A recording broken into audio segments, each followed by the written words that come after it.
স্বাধীনতা দিবসের পবিত্র দিনে রানীগঞ্জের মাটিতে গর্জে উঠল এক অনন্য উৎসব। 33 ফুট চওড়া ভারতের জাতীয় পতাকাকে সঙ্গে করে বিশাল বাইক র্যালির মাধ্যমে পালন করা হলো স্বাধীনতা দিবস।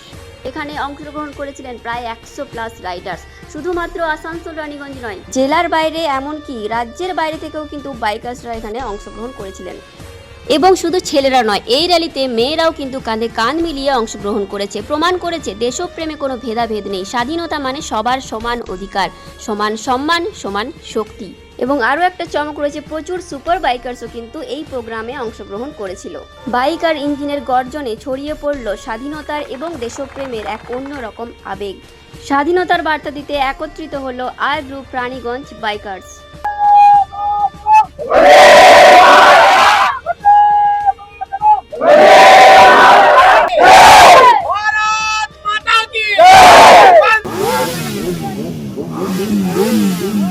সকলকে শুভ স্বাধীনতা দিবসের অনেক অনেক শুভেচ্ছা। আজকে আমরা একত্রিত হয়েছি স্বাধীনতা দিবস উদযাপন করতে। আজ হচ্ছে সেই দিন, অর্থাৎ 15ই আগস্ট।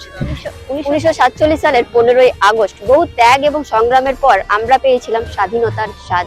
লাখো লাখো মানুষ তাদের জীবন দিয়েছেন, তারপরে কিন্তু আমরা আজকে স্বাধীন আকাশের নিচে মাথা উঁচু করে দাঁড়াতে পারছি।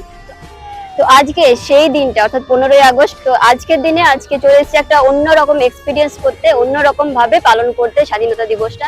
এই মুহূর্তে আমি দাঁড়িয়ে রয়েছি রানীগঞ্জে, যেখানে আজকে অর্গানাইজ করা হয়েছে একটা বিশাল বাইক র্যালি, তিরঙ্গা রাইড, যেখানে কিন্তু একটা 33 ফুট অ্যাপ্রক্স 33 ফুটের একটা বিশাল বড় পতাকা, আমাদের দেশের জাতীয় পতাকা, যেটা কিন্তু রাইড হবে, সেটারই রাইড হবে, সেটার সাথেই কিন্তু আমরাও যাব।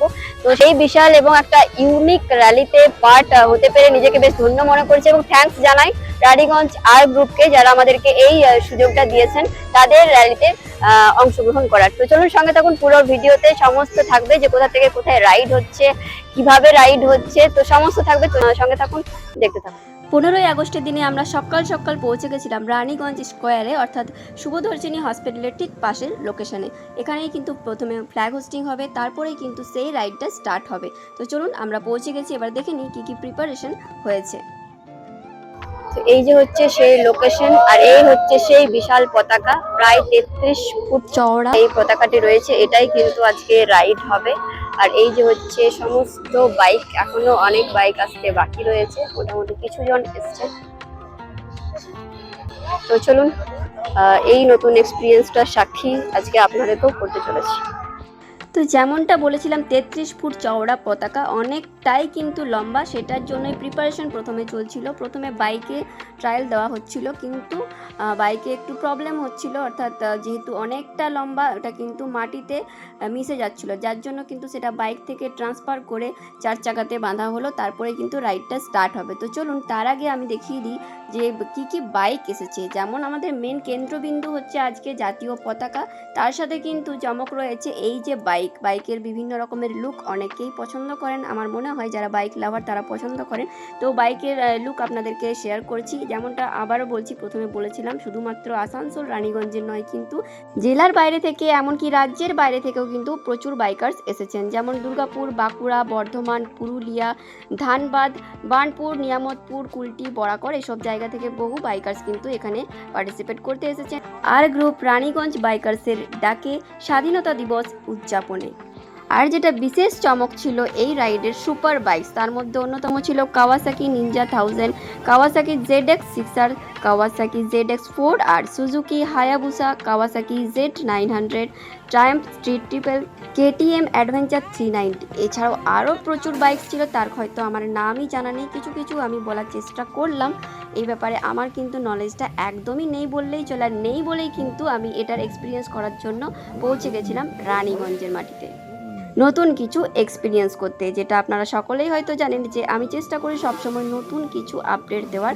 তো আমার কাছে এটা একদমই নতুনত্ব, অনেকের কাছে এটা কিন্তু নতুন নাও হতে পারে বা নয়। আর সেদিনের ওয়েদারটাও কিন্তু খুবই সুন্দর ছিল, অর্থাৎ স্বাধীনতার মতোই যেন উজ্জ্বল। আকাশ ছুঁয়ে থাকা 33 ফুটের চওড়া পতাকা যেন সকলের মধ্যে জাগিয়ে তুলল এক অদম্য শক্তি, গর্ব এবং দেশপ্রেম। তো চলুন এবারে আপনাদেরকে সেই আওয়াজটা শোনাই, সেই গর্জনটা শোনাই, অর্থাৎ বাইকের থ্রটল সাউন্ড, যেটা হয়তো অনেকের কাছে ইমোশন, অনেকের কাছে কিন্তু প্রথম ভালোবাসা, সেই বাইক, সেই আওয়াজ। চলুন একবার শুনে নিই, তারপরে যাব আমরা ফ্ল্যাগ হোস্টিংয়ে।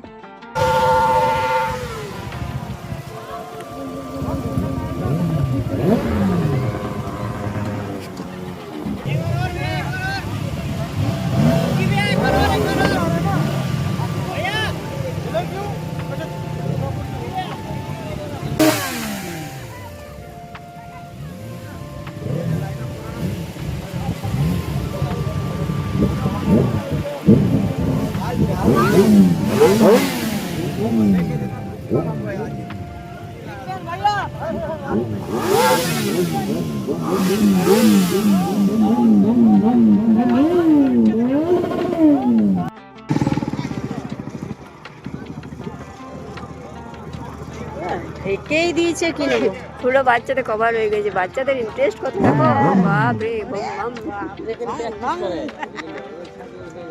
কি বলতো, এটা কি গাড়ি? এটিএম জু চালাতে পারবি? তাহলে ভাবুন, এইটুকু একটা বাচ্চা সেও কিন্তু এই গাড়িটার নাম জানে। এর থেকে কিন্তু বোঝা যায় যে বাইকের প্রতি ভালোবাসাটা কিন্তু ছোট থেকেই জন্ম নেয়। যারা দেখছেন আমার ভিউয়ার্স বন্ধুরা, আপনাদের কার কার বাইকের প্রতি এমনটাই ভালোবাসা আছে অবশ্যই কমেন্টে জানাবেন। আর আপনাদের ড্রিম বাইক কি সেটাও জানাতে ভুলবেন না কিন্তু। আর এই বাইক চালানোর সুপ্ত ইচ্ছে আমারও রয়েছে, বাট লোকলজ্জার ভয়ে বলতে পারি না, কারণ সেটা সম্ভবই নয়। যাই হোক, জোকস অ্যাপার্ট, তো চলুন এবারে যাই ফ্ল্যাগ হোস্টিংয়ে।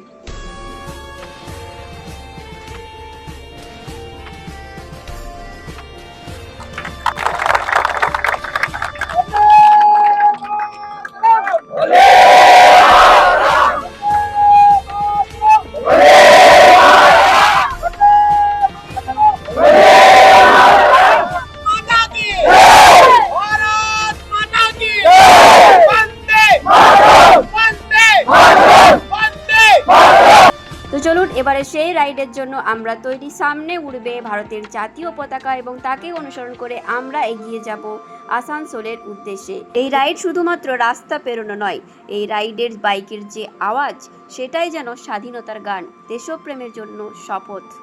তো প্রায় 100+ বাইক, 100+ রাইডার্স কিন্তু লাইন দিয়ে দাঁড়িয়ে পড়েছে সেই রাইডের উদ্দেশ্যে। তো চলুন সঙ্গে থাকুন পুরো ভিডিওতে, আশা করছি আপনাদের ভালো লাগবে।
মুহূর্তে আমরা পৌঁছে গেছি আসানসোলের জুবলি পেট্রোল পাম্পে। এখানে কিন্তু সমস্ত বাইকাররা রয়েছে, পুরো গ্রুপ রয়েছে। তো থ্যাঙ্কস টু রানি আর যাদের সাথে আমরা আজকে এই রাইডটা কমপ্লিট করলাম, অর্থাৎ একটা নতুন ধরনের এক্সপিরিয়েন্স করলাম। আপনাদেরকেও সেই একটা এক্সপিরিয়েন্স শেয়ার করলাম। আশা করি আপনাদের ভালো লেগেছে। দেখা হবে নেক্সট কোনো ভিডিওতে। ভালো থাকবেন, সুস্থ থাকবেন, টাটা।